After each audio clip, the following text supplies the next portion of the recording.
Hello friends అందరికీ ఈరోజైతే మనం సింపుల్గా టమాటా పప్పు ఎలా చేయాలో చూద్దాం. చాలా మందికి టమాటా పప్పు ఫేవరెట్ ఉంటుంది. వేడి వేడి అన్నంలో టమాటా పప్పు ఇంకా ఆవకాయ వేసుకొని తింటే ఎంత బాగుంటుందో కదా. మీకు టమాటా పప్పుతో ఏ కర్రీ కాంబినేషన్ ఇష్టమో కామెంట్ చేయండి. కానీ ఈ టమాటా పప్పు చేయడం చాలా మందికి కుదరదు. ఎందుకు కుదరదండి? ఒక్కసారి ఇలా చేసి చూడండి. వంట రాని వాళ్ళు కూడా చాలా సింపుల్గా చేసేయచ్చు. ముందైతే ఒక చిన్న గ్లాస్ కందిపప్పుని కుక్కర్లో వేసుకొని వాష్ చేసుకొని మంచినీళ్ళు పోసి పెట్టుకోవాలి. తర్వాత ఈ ప్లేట్లో ఉన్న ఐటమ్స్ అన్ని రెడీ పెట్టుకోవాలి. ఒక ఆనియన్ని కట్ చేసి పెట్టుకోవాలి. ఇంకా వెల్లిపాయలు, 2 పచ్చిమిర్చి, కొంచెం కొత్తిమీర, కొంచెం కరివేపాకు, కొంచెం చింతపండు, 2 లేదా 3 టమాటాలు కట్ చేసుకొని పెట్టుకోవాలి. ఇప్పుడు మనం కట్ చేసి పెట్టుకున్నవన్నీ నానబెట్టిన పప్పులో వేసుకోవాలి.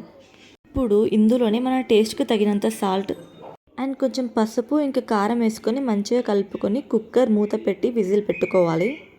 3 లేదా 4 విజిల్లు రానివ్వాలి. అప్పటి వరకు మనం పోసును రెడీ చేసుకుందాం. స్టవ్ ఆన్ చేసుకొని ప్యాన్ పెట్టుకొని ఆయిల్ వేసుకొని ఆయిల్ కొంచెం వేడయ్యాక జీలకర్ర ఆవాలు, ఎండుమిర్చి ఇంకా కొత్తిమీర, కరివేపాకు వేసుకొని వేగనివ్వాలి. 4 విజిల్స్ అయితే వచ్చాయి. ఇప్పుడు పప్పు ఉడికిందో లేదో చూద్దాం. పప్పు అయితే చాలా మంచిగా ఉడికింది. ఇప్పుడు మనం రెడీ చేసుకున్న పోసులో ఈ పప్పుని మిక్స్ చేసుకోవాలి. ఇప్పుడు ఈ పోసు అంతా పప్పుకు పట్టేలా ఒక 2 మినిట్స్ స్టవ్ ఆన్ చేసుకోవాలి. సిమ్లో ఉంచుకోవాలి.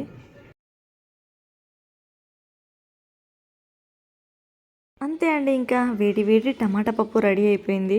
వేడి వేడి అన్నంలో టమాటా పప్పు ఇంకా మామిడికాయ పచ్చడి వేసుకొని తింటే ఎంత బాగుంటుంది కదా. ఇంతకీ మీకు టమాటా పప్పు అంటే ఇష్టమేనా?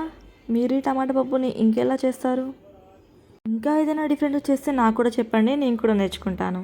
ఎందుకంటే ఒక్కొక్కరి వంట ఒక్కొక్క విధంగా ఉంటుంది. నేర్చుకోవడంలో తప్పేం లేదు కదా.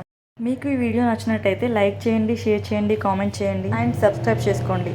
మళ్ళీ ఇంకో వీడియోతో మీ ముందుకు వస్తాను. అంతవరకు బాయ్.